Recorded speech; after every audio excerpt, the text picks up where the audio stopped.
Hello and welcome to the Morning Skate Podcast. I am Matt Moody, joined by DJ Mitchell, here to talk about the Thursday, February 15th NHL Daily Fantasy Slate. DJ, pop quiz. How many days until the NBA All-Star break? Who cares? I don't know. 4, 5? I don't know. One. The NBA All-Star break starts Oh, on Friday. DJ, pop quiz. What does Friday's NHL slate look like? one game. I do know that. That I know. It's Arizona, Pittsburgh or something. Is it Arizona, I Pittsburgh? think It's Carolina. Arizona. Carolina, Carolina. Yep. As I reached down for my phone, yeah. I did see that and laugh because I have a friend coming to town and I was like, I hope there's not a big slate on Friday. And I just, nope. Like I didn't realize that was NBA All Star break too, but that makes sense. Yeah. No, it's great. I mean, that's just absolutely. I mean, because all we don't really know the reason, but a big complaint is always that the NHL has no games on Friday night. Like, why aren't they marketing the game on Friday night? It seems like a good fit, and it's kind of felt like the NBA was the reason that they don't. But the NHL is the league of foresight, seeing into the future. They just are always doing things 5 steps, 10 steps ahead, seeing in the fourth dimension. So it makes a lot of sense that they read, they looked ahead, they saw the NBA was on All-Star break, and they're like, let's give everyone a night off. Let's just make sure everyone can enjoy not watching any sports. Why would we want to capitalize on a Friday night? So that's really good on them. Yeah. Yeah, I like that. Yeah. So just be on the lookout. There's gonna be juice up contests, you would imagine. Even for Friday showdown slate, hopefully. Maybe not. But also Monday is a weird day. Obviously we might do something on Saturday, who knows. I'm not gonna commit to anything, but Mm. just as far as the upcoming I week, I, I am not committing at all because I will be cool. leaving at like 10 a.m. to go to Bonaventure. So if you want to do something Oh, on that's right. Saturday, you can feel free. But I'll probably be essentially MIA. Yeah, we're leaving early We now will see. because everyone wants to go get a burger. To all my Okay. Bonaventure Well, alumni listening, all one of you. You know what I mean? yeah. Well, anyway, just as far as the upcoming week, obviously stay tuned to the Discord. There should be larger contests than usual. We have Monday a 111 contest that looks pretty big. I don't know what the slate will look like. There's games at 12:30, 1, 1, 2, 3:30, 4, 4, 4, 7, 7. So I don't know if it's going to be for the 2 game 7 o'clock slate or what, but there is a seemingly large 111 on Monday that we'll obviously have no podcast for. And then we will reconvene for Tuesday's Big Kahuna, the 555 with 200K to first place. Just an unbelievably large contest. So we'll be back for that. But just in the meantime, stay tuned because there should be good contests in the lobby. This is obviously the right week to get hot. So if you're going to, I don't know, sacrifice any goats or rub any rabbit's feet or whatever you do for good luck, now would be a good time to do that. And as you look on screen, I will also be doing those same things as we go through this pod. So anyway, just wanted to get that out of the way. Don't expect anything official from us until Tuesday, but make sure in the Morningscape Pod Discord, if you want to get in there, DM either DJ or myself, and we can get you hooked up with the link and whatever else. It's all free. So anyway, we are here to talk about a 12-game Thursday slate. Yes, that's right. You got to play everyone on Thursday when the NBA is still on, so that on Friday when the NBA's off, we can all relax and watch Counter Strike or whatever. So yeah, DJ, anything about Tuesday you want to discuss, or kind of feel like it was equally shitty for us here? Yeah, I mean, I pivoted wrong, but I don't even think what I built, regardless, was getting anywhere close. I said when I Yeah, started the podcast on Tuesday that one thing I wasn't coming off of was Edmonton, and I completely came off of Edmonton. So once that pivot was made, I was dust in the wind. It didn't really yeah, matter. I ended up going on the Toronto news. I felt like that was just the right way to building, and I went 4-man Toronto, and Austin Matthews took the night off along with all of his sick friends. They basically all didn't play. So whatever. yeah. You live and you learn. I should have stuck to my guns, but you know what? No one knew Definitely. that McDavid was going to just do the McDavid thing like that. 5 assists, Yeah, all my 6 assists. mistakes What was it? felt. He had 6 assists. Yeah.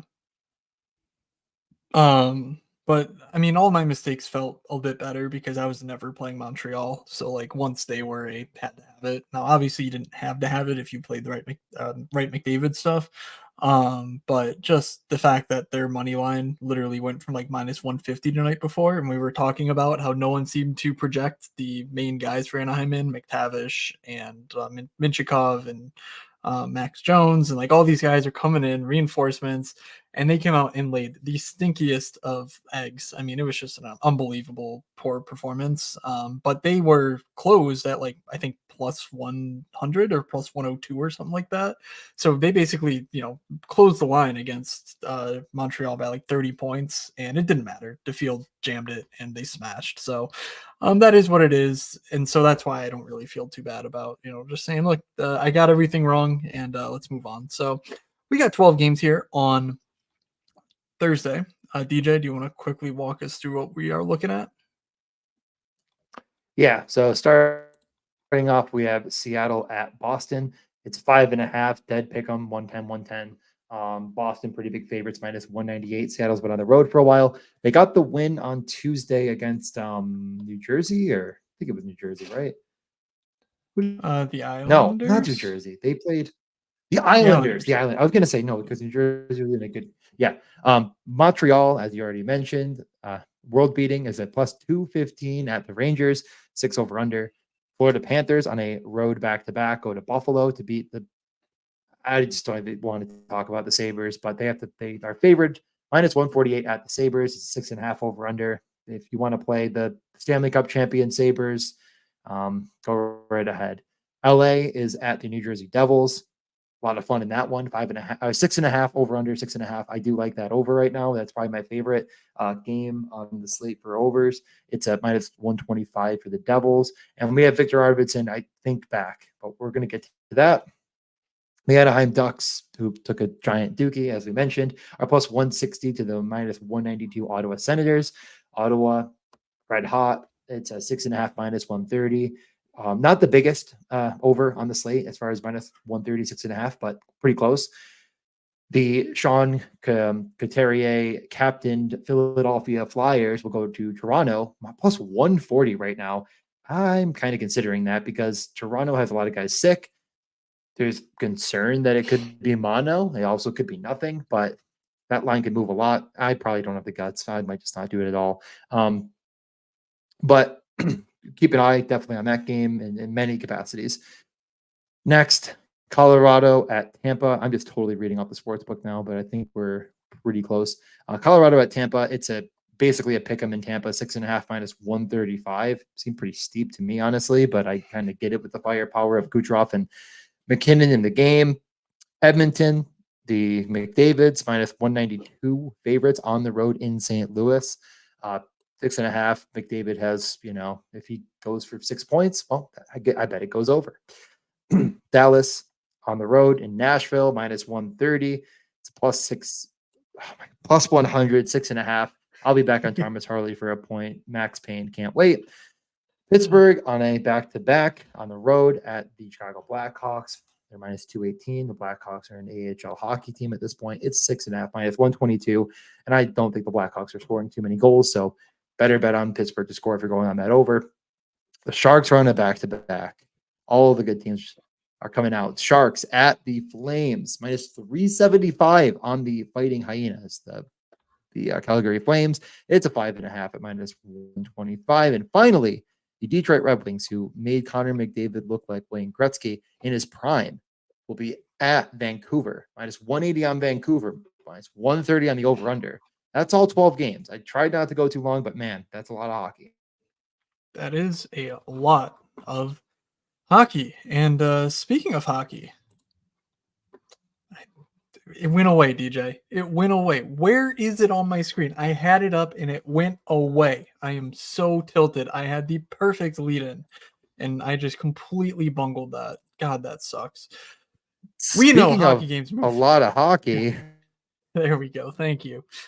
We know hockey games move fast, but with DraftKings Sportsbook, an official sports betting partner of the NHL, and most importantly, an official sponsor of this podcast, you can score faster than anything happening on the ice. This week, new customers can bet $5 and get 200 instantly in bonus bets. DJ just ran through 12 games of action. He gave you a couple leans, so that alone will pay for itself if DJ's right. If not, this is not financial advice. Anyway, You can download the DraftKings Sportsbook app with code THPN. New customers bet just $5 on the NHL and get 200 instantly in bonus bets only on DraftKings Sportsbook with code THPN. The crown is yours. Gambling problem, call 1-800-GAMBLER or visit www.1800gambler.net. In New York, call 877-8-HOPE-NY or text HOPE-NY 467-369. In Connecticut, help is available for problem gambling. Call 888-878-97777 or visit ccpg.org. Please play responsibly on behalf of Boot Hill Casino and Resort in Kansas. 21 plus, age varies by jurisdiction. Void in Ontario. Poor Ontario, guys. Bonus bets expire 168 hours after issuance. See dkng.com/hockey for eligibility and deposit restrictions, terms, and responsible gaming resources. NHL and the NHL Shield are registered trademarks of the National Hockey League. There we go, DJ. All 12 games. We got the ad read. All that's left is to give our listeners the absolute nuts for this slate. What do you say? How do we get this thing to go away? There we go. You got it. By the way, we are live. The wrong one twice. We are live over on YouTube. Well, not live. I tricked you last time. We are not live. This show is up on DJ's YouTube channel. If you want the minor visuals, I have my Excel. That I have my Excel up, and then maybe I'll pull over other relevant things as we go. But just that's always an option too. If you don't want to just listen on the podcast, if you are like me and you have an iPad that you can just set up as like your fourth screen while you're working, it's pretty cool. So just wanted to throw that out there for anyone who might forget. So go ahead. We're about what? We're about 9,800-ish followers. No, I'm kidding. We have 166 subscribers. And if we get to 1,000, I'll be giving away my autographed Rasmus Ristolainen Buffalo Sabres picture. He's injured right now. There we go. But you know what? When he gets back, that's going to be worth something. Awesome. Yeah, so please do throw us a subscribe. Even if you don't plan on watching, the link is in the podcast description. It would be very helpful. It would be really cool to, I know there's like certain partner things and whatnot that we can get to. And then that would be nice to, actually make this something where it'd be like, hey, I want to do a quick YouTube video and actually have stuff come from it. Who knows? But it would be nice to have that little bit of official designation or whatever. So please, even if you're just a podcast fella and you have a YouTube account, just slide on in, throw us a follow. You don't have to watch anything. Just get our subscribe. And anyway, let's start things off with Colorado at Tampa. The highest goal pace on the night based on their previous 10 games, but the underlyings don't look quite as stellar. You'll see that unlike the previous few slates, maybe it's just due to the sheer abundance of teams that are on the slate. We do have a few green spots, primarily this LA New Jersey game, which I'll touch on sort of what happened and why I'm a little bit reluctant there. We have Florida, we have Edmonton, we have Pittsburgh. All of those teams feel about right. So I don't necessarily think Colorado Tampa gets a ton of attention, despite the recent performance of basically, both these teams have two of the three best prior 10 games goal indexes of 5-on-5. So all that said, DJ, there's a lot to like here. It's very expensive. Any initial thoughts on this game? Oh boy. Wait, Yeah. I went in. How did I do the wrong order and you did the right order? That's so annoying. I was probably I was minorly off on the order for sure because I started with the DraftKings order on the DK, like the daily fantasy, and then I switched by accident. But regardless, I don't care which order we go in. They're all at 7:00. People can figure it out. Do you want to go back to Seattle, Boston? Is that going to make you happy? It's actually gonna bug me. Yeah. So let me just Seattle, Boston. All right, you do that. I'll talk about Seattle, Boston for like 1 minute. I mean, it's one of the lowest totals on the entire slate, and I think that's totally justified. It is actually the lowest per the sports book. I mean, are you really even considering playing Seattle here? I can't imagine so. Now, I almost considered it for half a second when I was looking into building a Matthews McDavid team on Tuesday of like Matty Beniers or like whatever, because you're kind of buying the absolute low. And Matt Beniers did get there at his 3,700 and now he's 3,600. But even with that being said, I really think that the reason I talked myself out of it was just that it wasn't actually any good of a play. And trying to get yourself through. I mean, you know what? He played with McCann ever late. I think there's at least a reason you could have played him. Not really getting mixed in much on the power play one. And really with Seattle, the offense is just so driven through Vince Dunn right now, and he's not someone I'm all that interested in at 5,200. So at the end of all of this rambling, while you got that together, I have no interest in Seattle, and just frankly, I'm not paying Thank you. those absolutely monstrous prices for Boston. Are you ready to Yeah, go? I think that's yeah, I'm ready to go. I think that's about right. I mean, this game clearly is not a key target on a 10 game slate or on a 12 game slate. Um, we haven't really seen anything from Seattle that makes us think that they're liable to play these up tempo games. The games where they've had a bunch of goals recently have been largely against like the worst teams in the league. Just scrolling through game logs, and they've been like okay. So it's not really like Boston's in a great spot. So Seattle's pricing is pretty whack. I mean, McCann, Bjorkstrand are just upper fives. That's way different than earlier in the year when they were in play. And then Boston too is very expensive. So if anything, you would consider Pasternak, Marchand, those guys. But I don't think there's a lot here to like. Yeah. So any final thoughts before we head over to Florida Buffalo? No. I mean, keep an eye on what Boston runs, I guess. Like, no one's going to play him, right? I mean, who's playing Boston? But Pasternak always gets a little bit ownership. Yeah, I don't know. They practiced without Pasternak, but that was just nothing crazy. But it was Marchand, Coyle, Pasternak, and then Coyle was on the top power play. Mhm. All that looks like it's going to stick. So we'll just move over to Florida and Buffalo. Yeah. Florida just finished up a rout. Well, I mean a rout, but whatever. I mean, Jari just couldn't stop a beach ball of the Pittsburgh Penguins, but they're great. It was all line 2, line 3. Line 1 played shutdown most of the game to our chagrin, as I believe you said you played them in DFS, and I bet on Verhage to be shooting. It was Verhage, Yes. Reinhart, and Barkov. I can't imagine they're going to switch off that. Line 2 had Nick Cousins up with the Chuck and Bennett. I'm not all that interested there. So it's Florida 1 or nothing for me, and I'm hoping that people get off of it, and I think that's possible here, especially with Buffalo just absolutely, I mean, putting the boots to LA in every capacity. It doesn't even really seem like there's much of an argument on the other end. And maybe people actually are going to buy this magic Ukko-Pekka Luukkonen garbage that, of course, is way too little too late for those Sabres fans. But I could go back to Florida 1 here to start.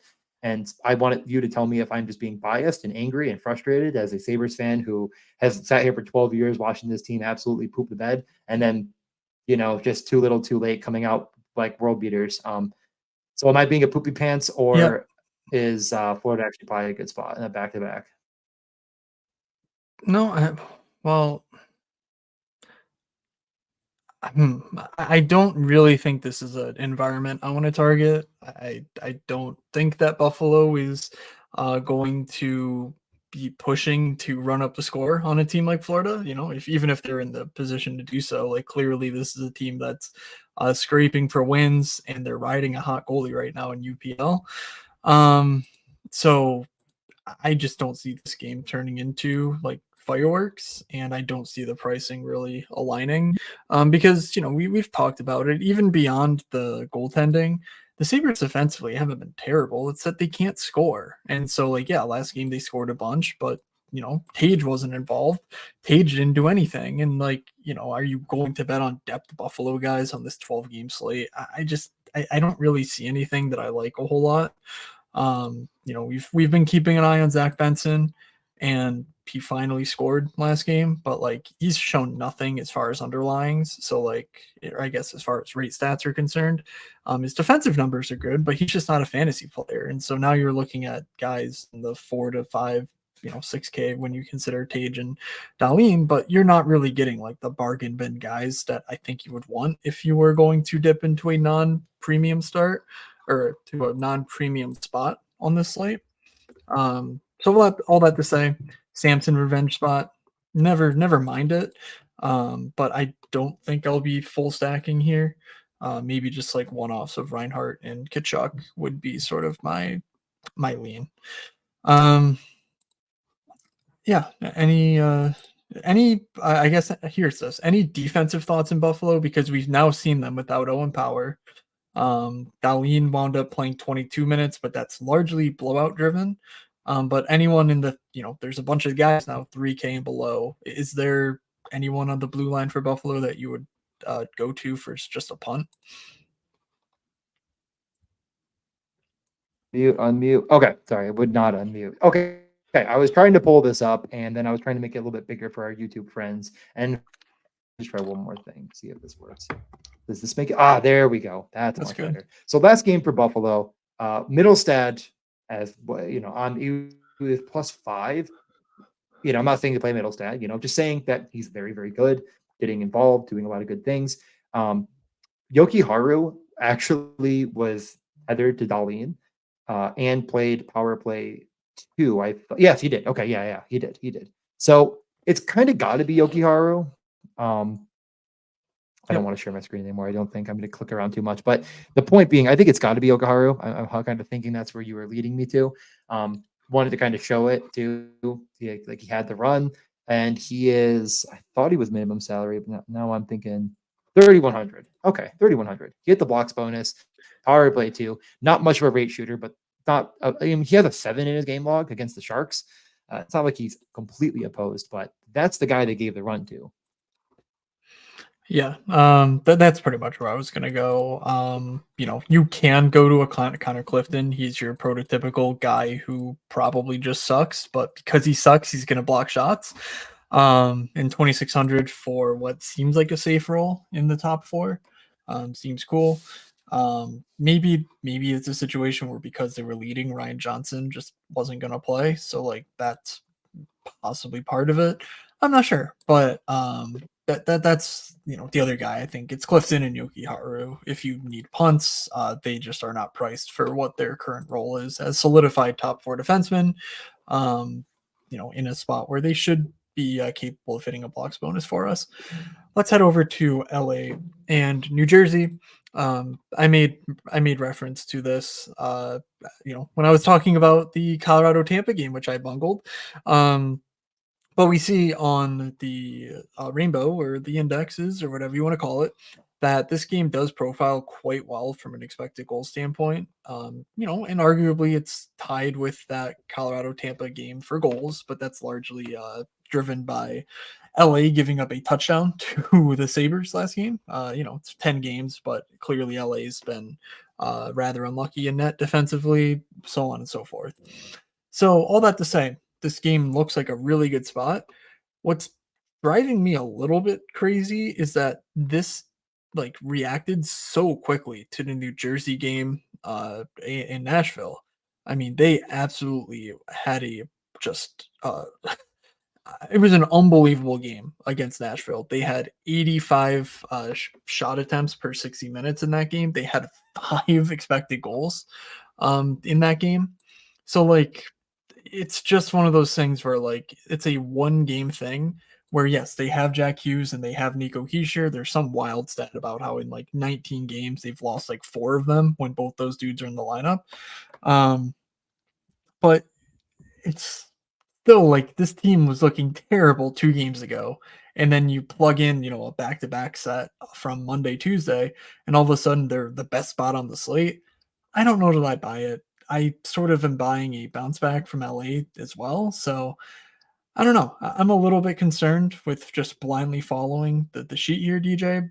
However, there's not a ton of green on this sheet, and the expected goal space does look high. So, is there anything here we should be watching out for? Any reason to like New Jersey or LA here? I'll just share my screen again. It'll be fun. Here, just looking at last game for New Jersey, and you mentioned, there's no way they're going to go away from it. They were really, really, really dangerous offensively. Luke Hughes, I really do think if you're including Jack, especially, but Jack Toffoli, I throw him in at his price. He's just getting the run again, and that's all you really need to play him, in my opinion. He's a multi-point upside type guy. The rates haven't been fantastic. We've mentioned it every show. I could talk myself into it for sure, as far as playing this New Jersey, but I definitely agree on the other side of things with LA being a bit maybe unlucky would be the right term. Just this is another sheet. They're going to go to Hockey Viz as well. well. I'm always pretty much every game I go through every single time just to see about like where players are shooting from, and how dangerous their shot attempts were, and like who was really dangerous and blah blah blah. So definitely check all this stuff out if you're on the YouTube feed and you're watching along. LA got massacred as far as their top line, and they're making some changes. So you don't have to be, this is not going to be what they run next game. But Kopitar was a -6. Kempe didn't get it done. Moore got, absolutely cranked. Turcotte got some run in there. I mean, like, it was a disaster. I think that, yeah, they're scrambling. Arvidsson's back. I'm fine with fading this game, but I do like it. I mean, like I said, I like the chance for there to be goals, and the math kind of leads to it anyways. I just don't know where I possibly land. And the reason I kind of show both lines is because LA's in a blender. It's all going to be different, but still very difficult with, Fiala up on the top line. Kempe, I mean, just, I'm going to guess. I can't remember off the top of my head, but they have 3 lines that are all make some amount of sense. It's And then New yeah, Jersey, on the other hand, it's like it's more well, 2 lines. well, And like, I think it's easier to figure out, but man, it's still tough to actually like, that's the one you needed. yeah, I would argue we should give the people our actual the actual lines for LA. So we are going to have Kempe with Dubois and Laferriere, um, Moore with Deneau and Arvidsson, and then Byfield, Kopitar, Fiala. So that's that's how the top nine's going to look. Whether Kaliev plays or not, who knows? We don't know about Brant Clark versus Jordan Spence. All that stuff is still up in the air based on Wednesday's practice. But really, what we care about is those top lines. So I will sort of reiterate that Kevin Fiala has been kind of disappointing on the year. Just he's not really doing the rate shooting, and he's not even a point a game player. So like, what are you getting from Kevin Fiala? Like, I'm honestly not sure. So he doesn't really feel like a great DFS play here. Maybe this is what he needs to snap out of it. But I honestly don't think getting him, away from Moore and Deneau, who've been playing really well, to Kopitar, who, he's still good, but I don't think he's all that special anymore. I don't really think that's an improvement for him. So I kind of like this Dubois, Laferriere, Kempe line. Laferriere's just been doing it time and again. The one problem is that he seems like the obvious candidate to lose power play work to Arvidsson. But they've said that they like having a right-handed shot on a power play. So Arvidsson theoretically could slot into the top unit, maybe in place of Byfield, maybe in place of Fiala. Who knows? And then leave Laferriere on the second unit as the right-handed shot there. So who knows what all that coach speak means, but I do think there's a pretty good case to be made for taking the third line in LA in what should be a matchup with New Jersey's bottom 6, which absolutely sucks. I mean, we know that dudes like Justin Dowling and Nathan Batchton, like these aren't dudes we're really afraid of. Curtis Lazar. So I can see things pointing me in the direction of just chasing Kempe with his cheap line mates, betting on Dubois, basically sort of bouncing back to what we know he is, and saving some money for elsewhere on the slate. So that's my main lean at the That's moment. like, Uh, I think that's Go ahead. the right take on this game. No, I totally agree because everybody I think is going to say, "Oh, Fiala on the top line, like let's go." And Okay, Kempe that's is the me. driver. That's my screen. That's fine. Do you want to show your screen? Yep. Okay. So just to sort of put Yeah. some backing to that, here's Laferriere showing up on the points per dollar, which we like to see points per dollar plays getting it done for the prices that they are on the slate. So anyway, Yeah, we can keep moving. I mean, we got a lot of games to get to, but I yes. think that's probably the right take because everybody in any optimizer in anything, it's going to move Kempe, to the next stratosphere. And it's like, is that really their third line? In my opinion, they'll probably run the line that's working best a little bit more than others. And you look at the last game, I already showed it. They really didn't play the fourth line at all. They played like 10 forwards and two guys just sat on the bench. So I'm not worried about ice time for a third line. Like they're going to get just as much run as everyone else. And Kopitar, in my opinion, is the guy dropping off. So I like it a lot, actually. It kind of, I think, changed my mind on the game where it's like, you can't really figure it out. Well, just play Yeah. the best player in the game with no one's playing. Well, no, Jack Hughes. Okay, you're right. I mean, not even really Yeah. all that close. But Yeah. play the And best player on LA, I Grunstrom guess. Yeah. Um, Grunstrom legit got hurt mm, last game. So like that's why the yeah. Lions got screwed. Like you look at New No. Jersey, and New Jersey's intentionally saying, "Hey, you guys live on the bench." Like Alex Holtz, was it Clark? Like you guys are not playing. They played six Holtz for minute, yeah, no. Kaliev, 1-for-1. Hey, Jesus, yeah, that would actually be pretty sick. Anyway, so there is a case to be made for the New Jersey side, of course. Howla's been pretty good, surprisingly. Obviously, Jack Hughes is back, and he's about in Jack Hughes form, what you would imagine from him. But yeah, there's a lot of New Jersey on this expected fantasy point stuff as well. So I think I'm selling myself on this game a bit more than I am on It's the counterpoints to it. So like, yeah, I think, yes. Yeah, so far I mean, again, we're on the third game, and I like this game a lot more than anything else. And we can yeah, move on to another game that all right. again, as I kicked it off, is one of the highest totals as well.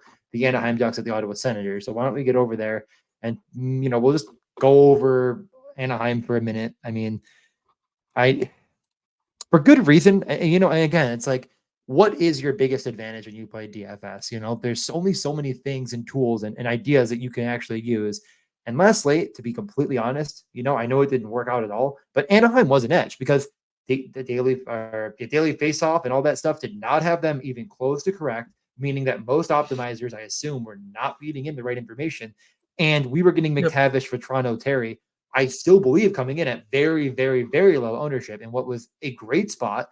And it just absolutely fell on its face. So, I know it's funny and we joke in the Discord and you roasted yourself a little bit, but it wasn't the wrong play. And is this an opportunity to go back to it when now absolutely no one's going to play it anyways? It didn't correlate on the power play. Vetrano was on the other unit, away from McTavish and Terry with Minchikov. But again, just kind of pointing all that out. What are your thoughts here on Anaheim? Yeah, so one, I'm guessing we don't run into the same Ottawa situation again. Even if Zub doesn't play, he's a game time decision, blah blah blah. I think they will be able to use an emergency call up who doesn't count against the cap, because they played a man short on Tuesday. But that was another clear edge, I thought. I played Shabbat, Chikrin, and Hamannik because it's very, very rare we get situations where you get players who are locked into what I thought was 20 plus minutes of ice time. Now Hamannik just simply didn't do that because apparently Eric Brandstrom is their new defensive wizard, which, news to me. But he got paid off with the empty net goal and played 23 minutes. And obviously Shabbat, Chikrin, they played north of 20, yeah, 28, 25. So just very clearly a spot where, I thought, yeah, there's locked in minutes. There's no, like these are not being projected because, their projections are probably 15% light on time on ice and, any goals that Ottawa scored would come from the defenseman, right? I mean, sometimes you touch the puck. Now, in this case, that did not happen. But keep an eye on that situation because if that happens again, they're at home against Anaheim. Clearly, they could put up another, 5, 6 goals, and they might be able to actually get some D points in this game. And we know where that would come from. Their prices are still, relatively inexpensive given the double bonus plus point that I believe that Chabot and Chikrin both have. Um, so, again, don't think it'll happen. Keep an eye on it.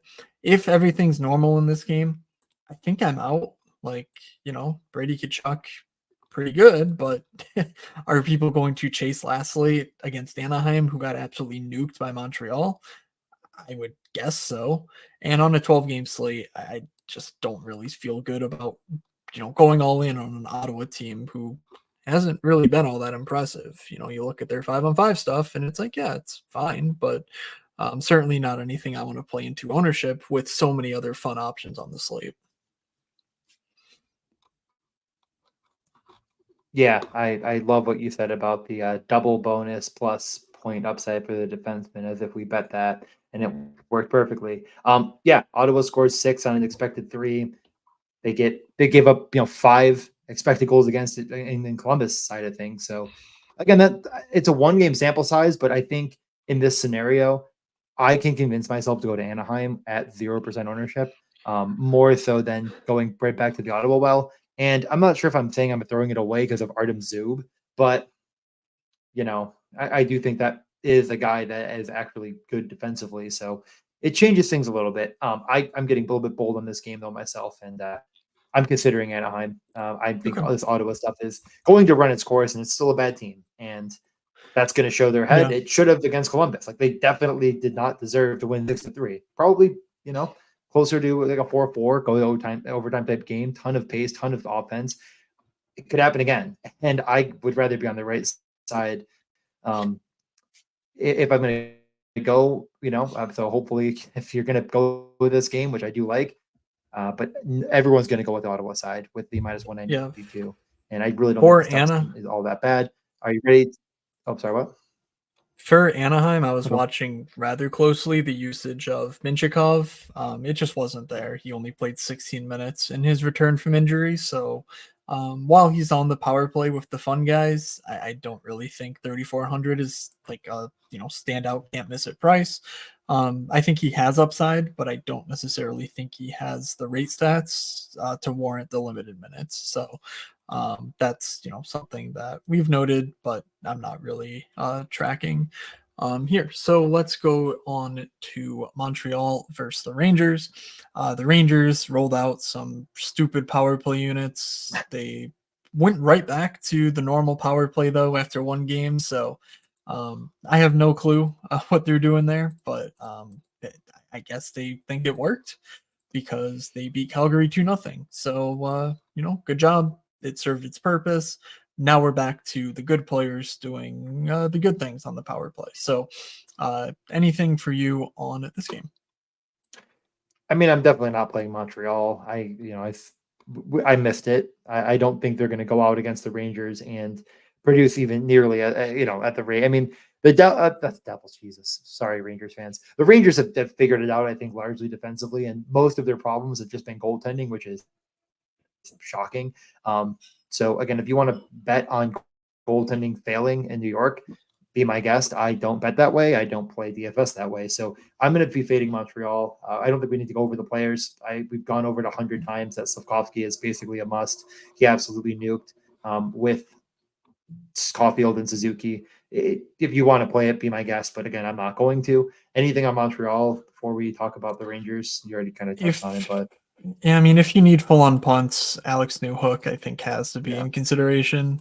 Power play one, his line with Joshua looks pretty good every time I turn them on. And pretty much since he came back from injury, he's been, rather solid. So, um, yeah, just to wit, he's played 3 games off injury. He has 6 shot attempts, 6 shot attempts, 5 shot attempts, and over a half an expected goal in each of the past 2 games, and hasn't scored in either one. So, maybe it's a spot where you jump on him before he strikes. Top power play, again, rather productive at 5-on-5 as well, but 3,400, a little way to get a little bit different off of the Slavkovsky, whatever. I think that's fine if you want to do that as a one-off and just sort of say, look, I need a cheap guys or a cheap pair with Joshua, and that's how I get it done. So that's all I'm looking at though personally. Yeah, I go getting over to the Rangers. I feel like I just continuously and keep coming back and saying, oh, well, Panarin's probably coming down in price a little bit. I mean, he's 9,100 and he's just not quite shooting like he once was. I get it. I mean, he could definitely, he played at such a different caliber. I don't say caliber. He played at such a different style than we were used to. And eventually that, feels pretty right. That was going to end up going away a bit. I think that my logic brain says goes a Jed Kreider. Another part of me that just says, though, is Panarin really not getting there if the Rangers are? I think you could find it if you need it. I don't think I'm going there. I think I'm just going to tuck this one away, fade it. The Rangers want to win 2-0. Okay, that's how they want to win. Okay, I'm not going to play it in daily fantasy.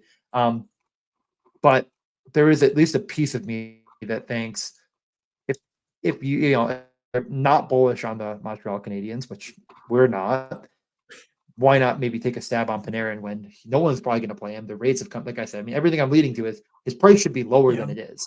So you shouldn't play him probably, right? But I don't think people are gonna, because Yeah, Kreider's the the guy weird right now. thing, And it's so easy. yeah, I mean, honestly, Lafreniere is the guy on the Panarin line. Like, Yeah. not really sure what to make of it, but he's looked awesome all season long, and obviously part of that is the fact that Panarin was playing, and still is honestly playing such a dominant style. But now that the sort of fantasy viability of Panarin is waning, I'm a little bit concerned that there's not a ton left to like stacking Rangers to, given the pricing. But 4,500 for Lafreniere, I don't know. I'm struggling a little bit by saying like, oh yeah, like everything's just a one-off. But I do feel like that's a pretty good one-off spot. Let's Yeah. see. He feels Wyatt Johnson like. Wyatt Johnston. I don't know why I always want to mess Yeah, that up, but yeah, this is over the last 5. If you're looking at this on YouTube, Kreider 6.8 shot attempts per game, Trocheck 6, Panarin down at 5.8, which is good. I mean, better than normal, probably his career. But 30% of shots on net. There you go. yeah, That's he's why yeah. whatever. The numbers have looked much worse than he's actually, the actuals looked worse than they expected, and the fantasy points have followed along a bit. And under 10 actual fantasy points per game over the last 5 at 9,100. Yikes. Sure, Lafreniere's been great.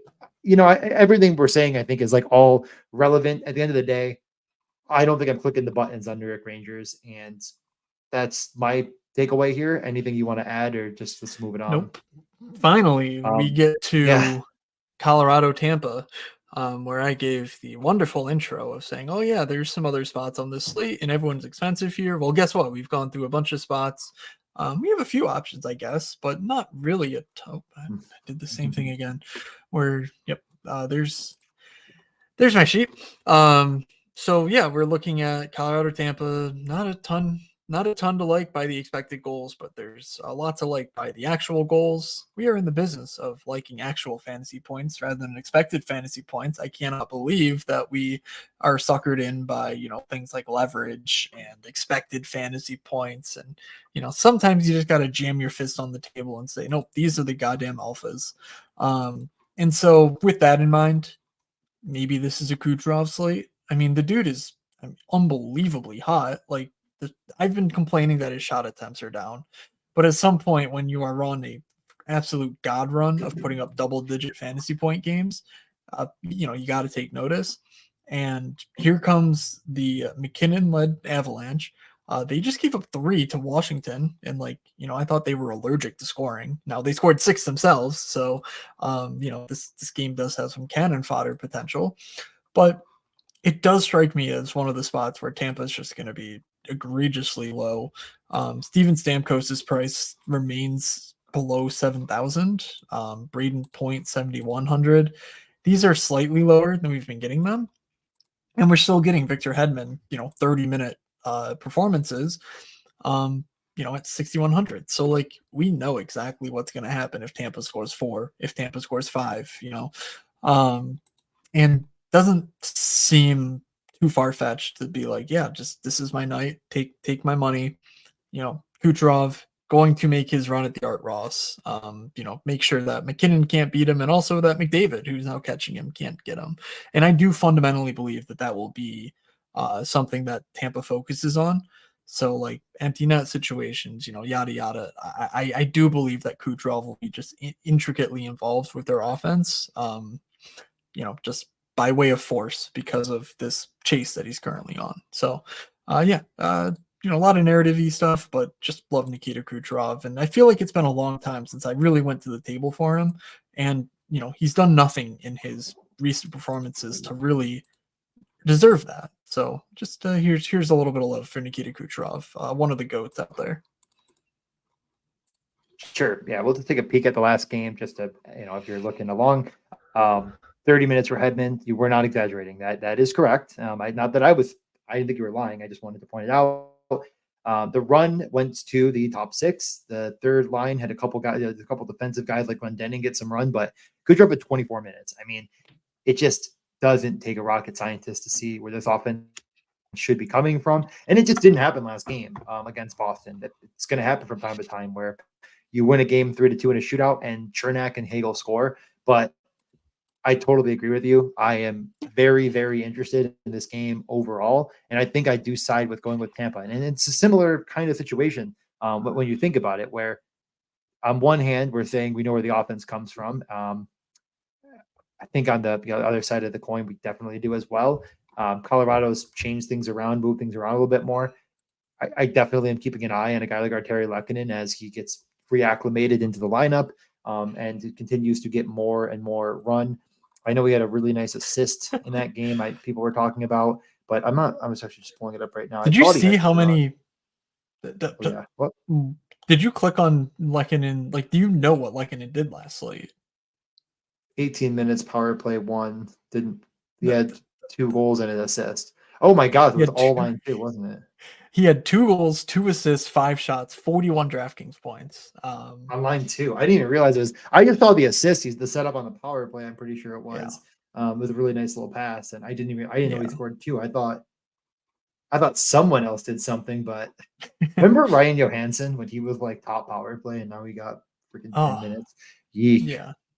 Okay, but yeah, no. I mean, want me to I can just pull up Colorado last game for the not worth tens it. of viewers. Not worth it. I can summarize pretty quickly what they did. Druin is back on that top line because they're a bunch of stupid donkey fish, and Arturi Lehkonen playing alongside good players and Ross Colton and Miles Wood absolutely smashed. Not sure if that's going to happen again. The important thing to track, though, is that they were without Logan O'Connor, who is a very solid middle six winger for them. And so as long as that's the case, Lehkonen, he's not going to be with McKinnon Rantanen at 5-on-5, but he's going to be the next guy up. So there's really no doubt that Colton Lehkonen is a fine mini stack.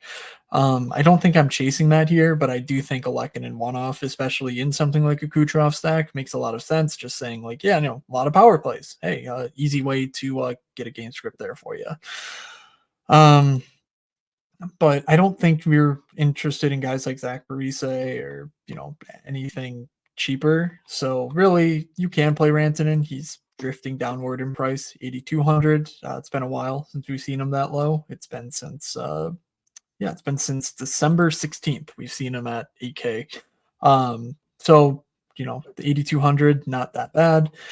And McKinnon, he's also awesome. If I had to pick one, I'm going Kucherov over McKinnon because I think McDavid's just a better play straight up than McKinnon. But ultimately, no problem there. So anything else before we move on? Kucherov has 90 points already. Let's move on. Unbelievable. It's and literally sickening. I honestly get pretty annoyed listening to everyone just absolutely put him to the side in the Hart Trophy race. Whatever. You want to give it to McKinnon, give it to McKinnon. But Nikita Kucherov is every bit as good of a player. Let's move on. Philly, Toronto. This is I'm going to say rumor, whatever you want to call it. There is a player on Toronto with mononucleosis, and immediately after, multiple players are sick. I'm not saying it's mono. I mean, I don't assume these players were, doing anything that normally you get mono from, but they probably share water bottles, coffees, or whatever. And it very simply put, if you have mononucleosis, you will be out for a long period of time, weeks, So it's Valentine's Day, DJ. Do you mean to imply that they were kissing?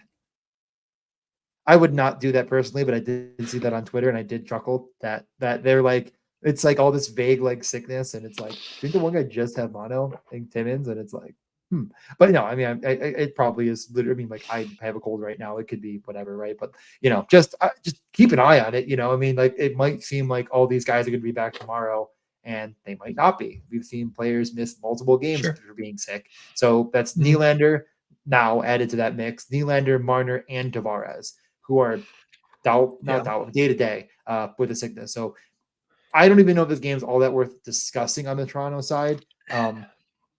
It's already not a great matchup. And so, yeah. Even if these guys do play, I mean, we saw that, we just saw them against St. Louis, and I thought that they would sort of rely upon their top lines a bit more, and they just, I guess the top line a bit more. And Matthews still played 20 minutes. So unless we're getting, like officially ruled out Tavares, Marner, then maybe you can go back to the Domi Bertuzzi well and just say like, look, these are the two guys who will be the direct benefactors. They play together at 5-on-5. They're probably still a bit too cheap for what they bring, but I don't know. I watched that game. Domi looked fine, but Tyler Bertuzzi just can't score. I mean, what the bad sign when it's like the first period of the game and the broadcast is running a full on like montage of like, here's the guy who can't score a goal, and it's like, I just played that guy in daily fantasy. Like, wait, I did that. And so that's really my main issue, where it's like, yeah, you're getting some value, but like it's Philly. Yeah, it's the depth of Toronto. Like, we know that this is a team that runs to Austin Matthews. If Austin Matthews isn't feeling it, if he's a little sick, if all of his friends are not there, to support him, like, is this really a team we think has a nuclear upside for DFS? I don't know. So it's really TBD. Defensively, they looked fine. Now uh it's St. Louis, so like, you're not gonna generate a ton of expected goals all that often. But I think we said on Tuesday that I didn't really expect much defensive like mishaps or whatever from them, and they didn't happen. The team's fine without Morgan Riley, I believe.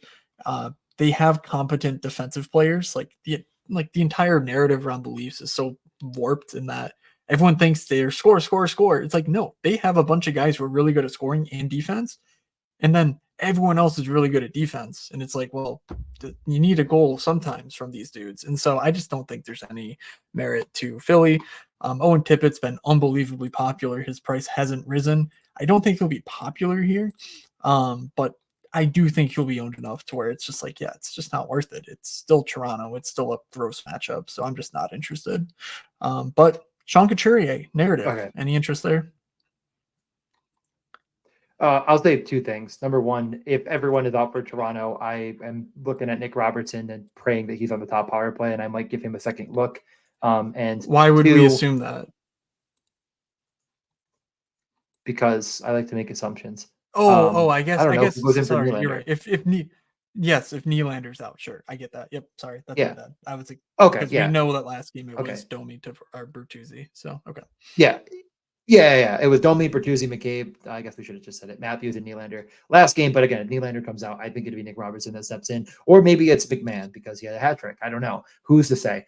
Yeah, Philly's side. I mean, it's a bad matchup, and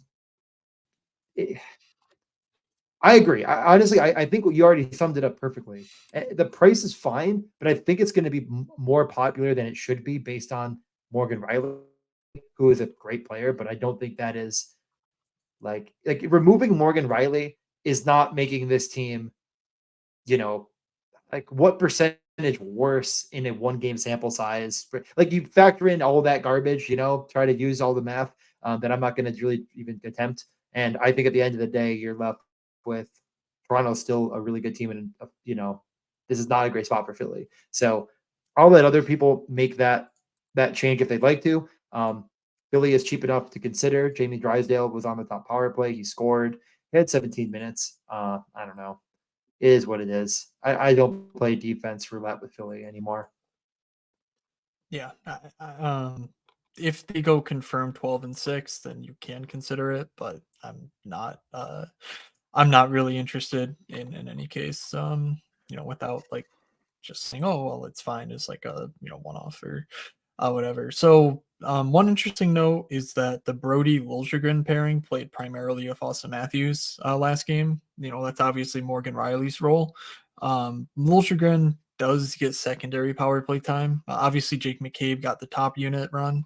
He sucks, and he's now 4,100 and put up a goose egg in 21 minutes. I don't know. The power play just isn't worth it to me to play Jake McCabe. But if you need another punt, I think Liljegren 3,500 is okay.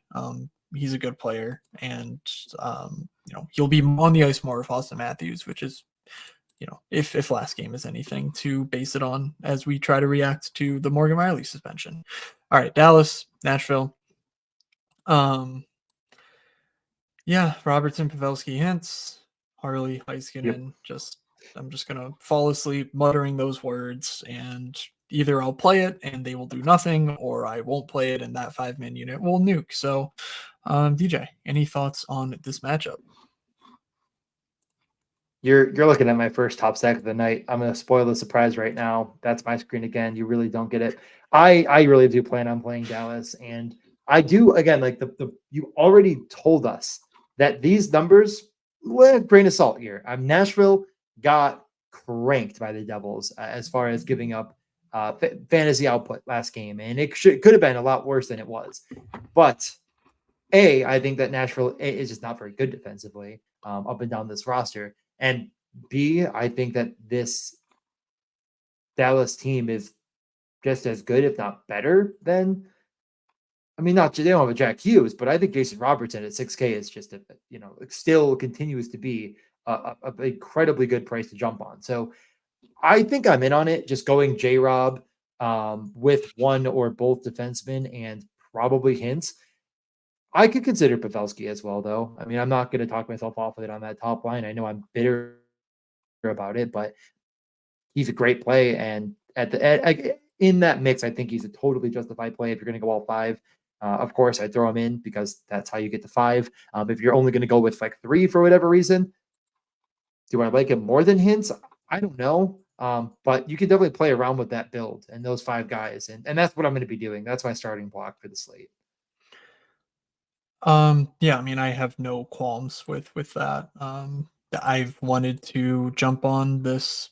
I mean, these guys are just too cheap for what they bring to the table as far as upside. Um, yeah, the Joe Pavelski stuff is interesting because he's always sort of hacks the expected fantasy points because he has these tips that are, from 2 feet away, and they're judged as very high expected goal things. They are a matter of execution, though. Like, I don't think there's anything lucky to the goals that like Pavelski and Reinhardt get. So I tend to be more apt to chase points with guys like that, just because um, the idea is not even necessarily them executing, but their teammates setting them up to execute.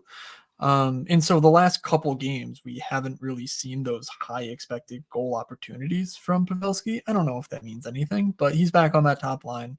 Um, I'm not over the moon to play these guys on the road, I guess is my point. A little bit burned last slate, maybe. But if I were choosing things and we don't get Ottawa news, for instance, I might go back to the Miro and Harley, just stack those two guys well. Because again, I say it every time, but as long as they're playing together, they unlock the game in a way that's just different, I think, than most deep pairings in the NHL. And they're not priced at like guys where Thomas Harley's literally tied for the league lead among D goals, I believe. Maybe that changed with Bouchard. But like he is unbelievably gifted. These guys are sub 6K for some reason. And Harley put up 6 blocks the other last game. Like it's just you're getting it done in every single facet of hockey. And so why not correlate those guys when they're going to get all the opportunity as well. So I don't know. That's what I would do, but I totally get top line. I'm not interested in the second line or third line or whatever. Just play the main guys and move on. Any interest in Dallas here? Because Cody Glass looked pretty good last Nashville. game. Sorry, yes, Nashville. I mean, I mean, there's always some level of interest, but I think it's just too expensive, honestly, like against Dallas. But Yeah, well, the yeah, the thought is that Cody Glass and Tyson Berry open up a lot of room for yeah, Forsberg and Yossi if you need it. That's kind of the rub, I think. yeah. I mean, Cody Glass was in my lineup on Tuesday. He was my highest scorer by a substantial margin. So I do have to thank him for allowing me to lose by 65 instead of 85. Yeah, I get it. I definitely can, especially in a Dallas one, if you want to get another topish, mid to upper tier stack, not anything absurd, you go with some value on Nashville, thinking that opens up Dallas one to the absolute nuking that you need. I could talk myself into it for Yeah. sure. Okay. I mean, Barry's I getting think run. It's not like he's come in and not gotten 20 minutes. So there's plays here. I definitely see where you're going. Maybe you're obviously not affording Dallas one, Yossi, and Forsberg. So It's interesting. Yeah. So Tyson Berry makes the expected fantasy points list toward the top. I believe he's fundamentally very good. I think he does everything we want from a DFS defenseman. He's in the perfect role. So, yep, absolutely love that play. And also, Cody Glass is now up here. He's coming off of a two assists, 5 shot on goal game. So, like, just top power play. It's exactly what I think you want to see.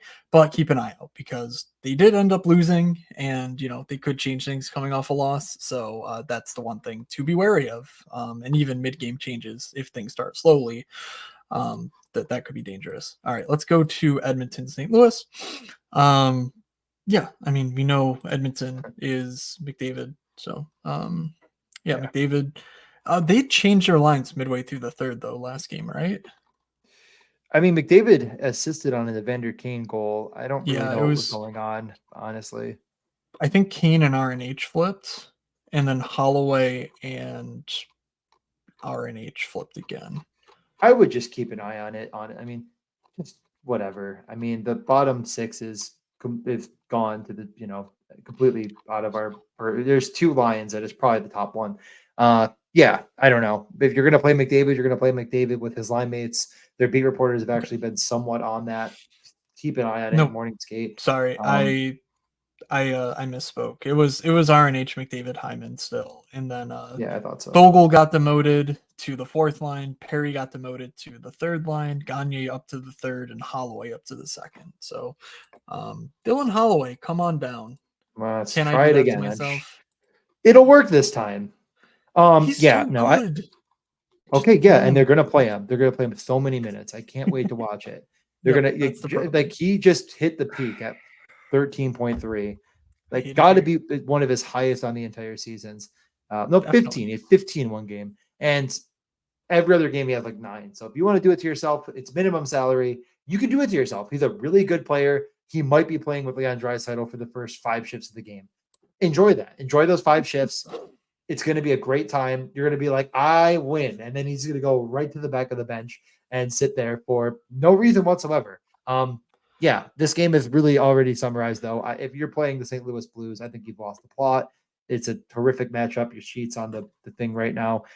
This Edmonton team is just not one I'm targeting as well. If there was a good reason to target them, I might consider it, but paying almost 7K for Kyrou, 6,200 Thomas, 6,200 Busnevich, you're just not going to catch me. I mean, I like the Flyers a little bit more. I already said they're not my favorite, but you're literally paying Dallas 1 prices for the St. Louis team. And actually more. No, thank you. Yeah, I would caution something that I always like to look at a little bit is you look at Edmonton's defense, and somehow over the last 10, they're allowing a slightly above average expected goals, but they're suppressing shot attempts to an insane degree. They are the best defensive team at suppressing shot attempts on this slate, despite having bottom of the pack expected goal against numbers. It's just but Stuart Skinner is fixed, and that's what's happening, right? That's true. That's and what it's the also media wants you to think. Okay, sorry. Yeah, and it's also like maybe that's the perfect spot for the St. Louis team, where again that those numbers do not incorporate the fact that St. Louis is an all quality, no quantity team. Maybe there's a little bit of the circle fits in the circle hole where these guys find those soft areas that the Oilers are letting open, and maybe they managed to beat the Skinner wall. So I would. All right, I would very lightly consider St. Louis 1 at what I expect to be no ownership. So yeah, all right. If I'm going to play a bad team in a bad matchup with no ownership, I'm playing Anaheim. Okay, we move over to Pittsburgh and Chicago. I don't know if there's anything else. You're good. I mean, Evan Bouchard, by the way. Bouchard's good. Okay, now let's move over. Pittsburgh and Chicago. Yes. Will Pittsburgh ever score a goal again, DJ? Not the top line. Jesus. It's really falling apart quick, and the media is turning on them. It's like trade Jake Gensel time. Well, this feels like an absolute. He got hurt late in the game while we were recording, and I was actually going to check for an update just to see if that was anything or not, because he played 19 minutes, but I almost positive I read he is being evaluated right now for an upper body injury. That's all I have for you. So okay, that does not sound good. Yeah, it doesn't sound good. Agreed. Bump So I mean, to keep Ricard Raquel, I gotta think. be, yeah, gotta be. Maybe Riley Smith. Yeah, 100. Like you're again, we're gonna have to wait, obviously, on this team, Yeah. to know what's gonna happen with all that. The first, I mean, they just got pumped 5-2, but again, the score, Jari was really, really bad. The power Yep. play one was Letang, Riley Smith, Rust, Gensel, Crosby. So if Riley Smith does move up to that top line, that's got to be the cheap play of the night. I guarantee it won't get completely overlooked, but it might get overlooked more than it It should. might. Well, Yeah, here's the thing: they're on a back-to-back. We might yeah, not get this news until 8 o'clock. Like that's the real thing to right. keep in mind. I So, mean, Riley Smith is in play before that, in my opinion, too. Like he's playing with Malkin and Puljujärvi. It's not I like he's think playing that's with right. legitimately nobody. So Yeah. I think you could put him in, and if things change in your favor, if you could find a way to, I mean, there's still a couple of teams worth looking at later on this slate. Yeah. Maybe you just play Pittsburgh one and keep enough for Raquel, and then if it's Riley Smith, you can upgrade. I don't know. Build however you freaking want, but just again, I'd keep it in mind for sure if Gensel misses, like there's going to be a very, very nice spot. And they're right, they probably won't practice, so we might not know. Yeah, they definitely won't have a skate or anything. So it'll be a matter of whether we get that news from the coach at like 6:30 or so. So yeah, that'll be something that future me will have to listen to and make sure you're in the Discord because we will update you there if we get any news once we get it. Yeah, Chicago, Nick Foligno train keeps on rolling. He does look good. I do want to say I watched some of that game, and I just kept being like, "Who was that?" And I was like, "Nick Foligno." Like he actually does. I'm like, like, why does he? yeah, Is it just the team's so bad around him? He looks good. I I mean, they think got so. pranked by Vancouver, but Nick Yeah, Foligno looked legitimately decent at hockey, and I was like, maybe and they were right. he's gonna play 20 minutes. He's gonna be 3,600. Like, I don't know. Yeah, Riley Smith is probably a better play, but if you told me, hey, I'm gonna play Nick Foligno over Riley Smith, I'm not trying to talk you off of it. Is how I feel about it. so So you're like, a yeah, bad friend. Okay. No. What or a good about friend. or a good friend? If you're punting defenseman and you're looking at 3,300, is Alex Vlasic making the mix at all, or are there just so many other options that could be a bit foolish? We already mentioned a few, but he was top power Sorry, play. He did get a ton of runs. sorry. Um, Did you just ask me about they Alex should. Vlasic on a 12-game slate? Are my headphones broken or what? I'm just saying the name. All right, people are going to wonder. Okay, yeah, it's a bad play. All right, there's Jake McKay. Blah blah blah. All right, I'm sorry. Okay, just No, no, no, no. you look at There's Chicago and you want to Tyson say Berry. something. There is Tyson Berry, Uh, DJ. Come on. Come on. yeah, Step up. I'm just saying like he exists on the slate, and if you sorted by like time on ice or something ridiculous, I don't know what you're looking at. He's gonna show up. You're like, what's up with him? Yeah, he's worse than all the other guys at the same price. That's the correct answer. Thank you. That was actually the All right. quiz, and you passed. Thank you. Good Okay. answer, Matt. That was a All right. quiz. 2 more games to round out this marathon. San Jose, Calgary. Um, San Jose, they lost 1-0. Like that's a start, right? Nope, I got logged out of Hockey Viz, so I can't look at. But I'm gonna guess it was very ugly. I saw I Kapanen made posted like it. 40 saves. Okay. Can you see my? Does that Uh, work? oh my god, it's so tall. It's a Okay. 4.6 expected goals for Winnipeg. They had 3 hit posts. One of them, of course, was a Morrissey shot that got tipped and then hit the post. And they only have 1.4 expected. I Yeah. mean, they got absolutely shellacked. It ended up being, I think, So 39 shots on goal. One fell off of that 40 marker, but yeah, they got smacked. yep. And the problem is that San Jose was not good to start with, and now they're Mhm. without Hurdle and Couture again. And there is no guarantee that those guys are back this season. So They got Mario Ferraro and Granlund back, so the season is saved. But yeah, they're no, fine. clearly that didn't help. They're going into Calgary on a back to back. Um, I don't know. God, like, are we really gonna walk? Are we gonna walk face first into like 25% owned Sharangovich, Kuzmenko, Huberto? Yes. Because Kuzmenko's price has not moved, and um, Yeah, I know. I mean, again, that's Oh, my problem with my build right now is that I want to play Calgary and Dallas, and I think that is just chalky enough that I might not get there. But yeah, that I you don't found the answer. And the only thing I'll say is I know. do think that there's a couple options on Calgary to consider. Yeah, honestly, DJ, if you're trying to stack 2 teams and one of them's Dallas, ownership's fine. Don't worry about it. I will tell you that for Yeah, I don't free. think it's gonna be crazy, but yeah, This slate is 12 games. Like, I yeah, don't think like because you got the goalie, get different with like you're fine yeah. in all honesty. Okay, so yeah, I think if I'm doing anything in this game, I'm playing something. I don't know if it's off the wall, but like Backlund, Coleman, Mangiapane, because Ooh. some I trust me, when I was coming in with like, okay, well, these Calgary guys are like maybe not the worst players ever. I didn't think the field was going to be like, actually, yeah, 25% on this guy, 20% on that guy. I didn't think the field had it in them to be this stupid. So like Mhm. I'm right back on the train of like there's no floor here. There's no guarantee of minutes here. I mean, Nazem Kadri and Zari have looked really good. Obviously, the backline line is now like their top line.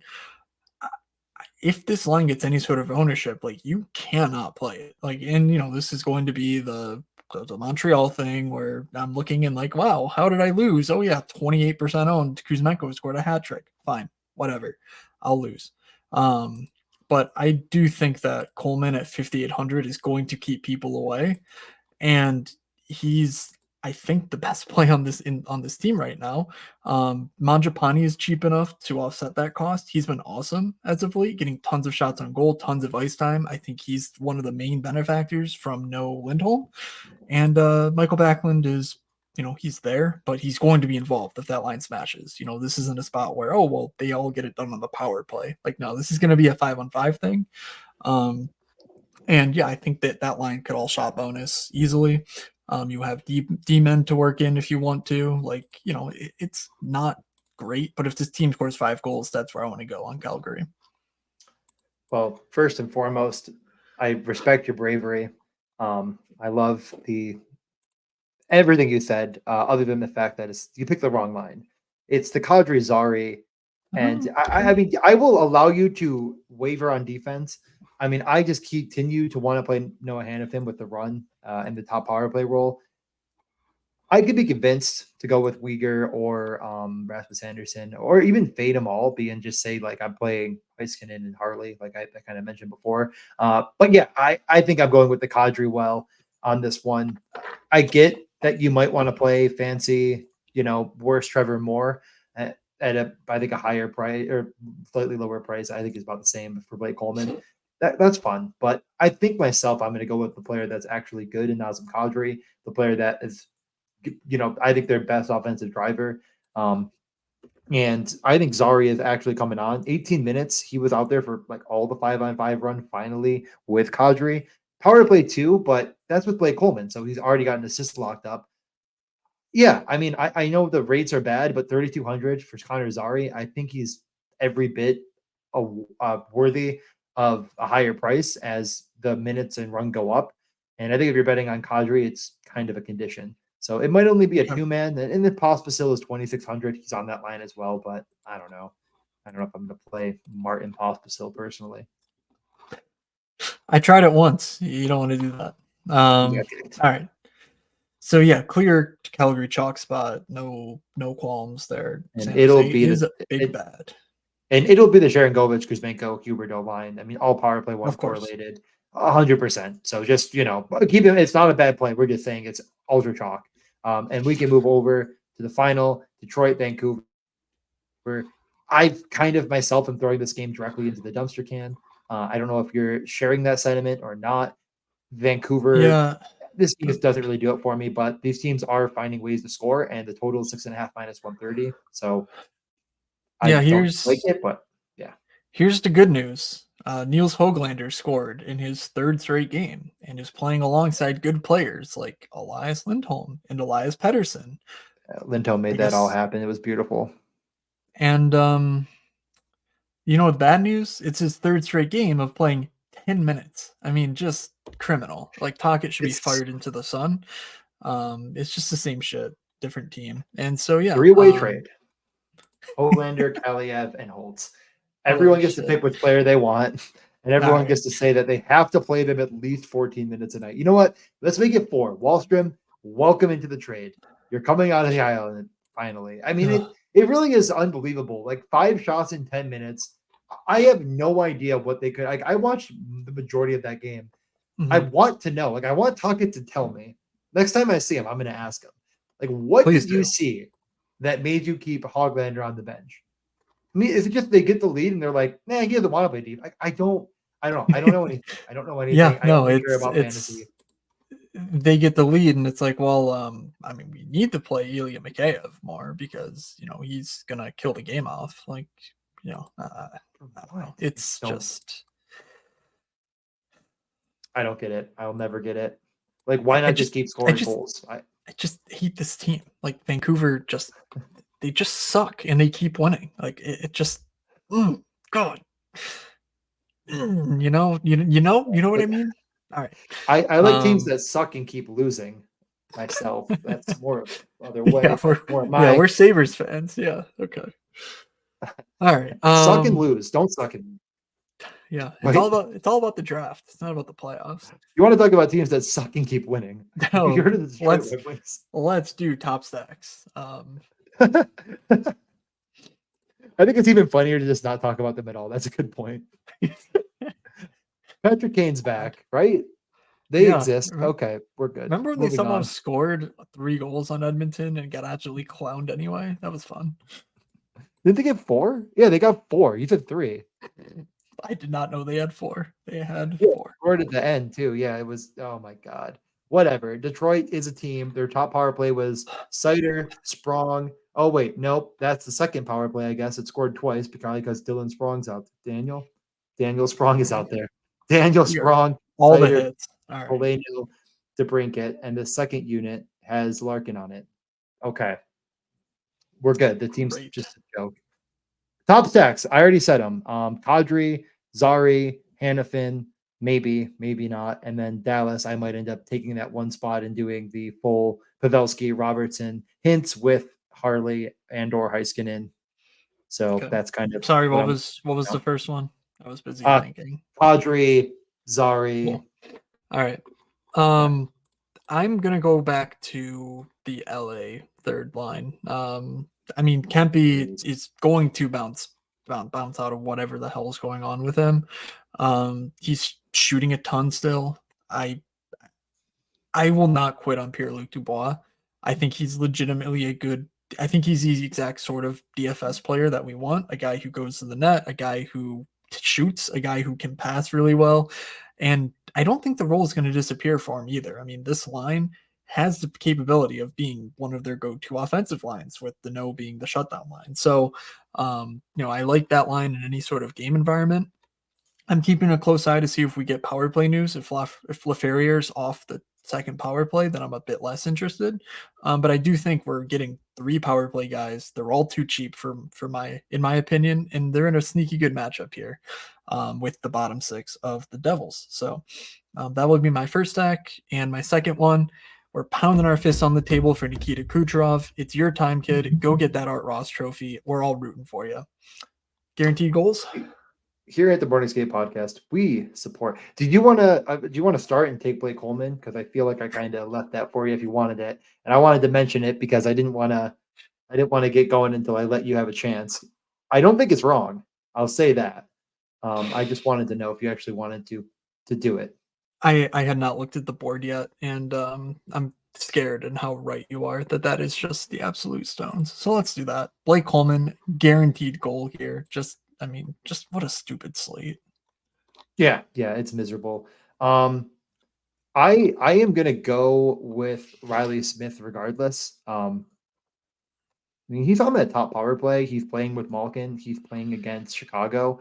So I'm going to start pretty cheap myself with a 3,700 guy that, again, I've always kind of believed in as an asset. And I could change my mind to Raquel. I bet they're the same price. So if we get word before that game I could switch, but I'll just go 3,700 for now. And I have 5,200 left. So I will go. I'll go with Lafreniere, 4,500 guaranteed goal. Okay. I'm between a couple guys, so I think I might just roll. Yeah, I think I'm 100. I'm either. I was thinking Tage Thompson, honestly. Is that crazy? I think so, but hey, you're a crazy man. I was thinking either Tage or Kreider. I'm 100 off. No way, am I off on Kreider? Yeah. No, I'm not. I could just do Kreider. I'll just do Okay. Kreider. Why can't I find him? Am I blind? What is his 7K. price? Yeah, he's 7K. Okay, yeah, I'll do Kreider. I'll do Okay. Kreider. All Yeah, right. that's better. Kreider and Riley Smith for me. Oh, I didn't write these down. Say your guys again. I'll remember mine. Coleman and Lafreniere. I like that. Oh wait, then I just took it. We both took. Oh, Rangers. from the same team. Yep. Okay. All right, Yeah. I'm back. I'm back to Tage. Okay. Tage and the other guy that I said, Riley Smith. Yeah. Okay. Okay. So thank you all for tuning in. This was a 12-game slate, so an hour 20, it's whatever. But you can find us on Twitter at Moneyscape Pod. I am at Fake Moods. DJ's at DJ Mitchell 94. If you're into betting stuff, DJ's posting that stuff all the time. And if you're on TikTok, please check us out. I am at DFS Moods. I post this clip on TikTok to try and get traction. I've noticed that my audience is slowly drifting toward the male segment. It's like all female, and then it's like mostly female, and now it's getting into more than 50% male. So the algorithm's working, and pretty soon we will be the biggest DFS hockey TikTok account, which I'm sure it's a loaded market. So DJ, any thoughts before we go? Yeah, a lot of awards that we probably just got to get in on for the number one NHL daily fantasy TikTok account. No, just we'll be. Like I said, I won't be around for Saturday much at all. I'll try to post something quickly in the morning. But go Bonnies, and that's really all I got to say. Sabres suck. Okay. Anything you want to say? Any uplifting notes? Hope everyone had a great Valentine's Day. I know we've got a lot of people who grind 24/7, hockey and whatever gambling they can do. Hopefully you got out and enjoyed something today or this weekend or last weekend or whatever. If you are, so lucky to have someone who deals with you through this awful slog that we call gambling on hockey. It's So a miracle, but yeah, I did actually, weirdly enough. yeah, it's crazy, right? So with that positive, uplifting note, let's close out the show. Thank you all for listening. From Doug, from DJ, from myself. Have a good slate, everybody, and we will see you.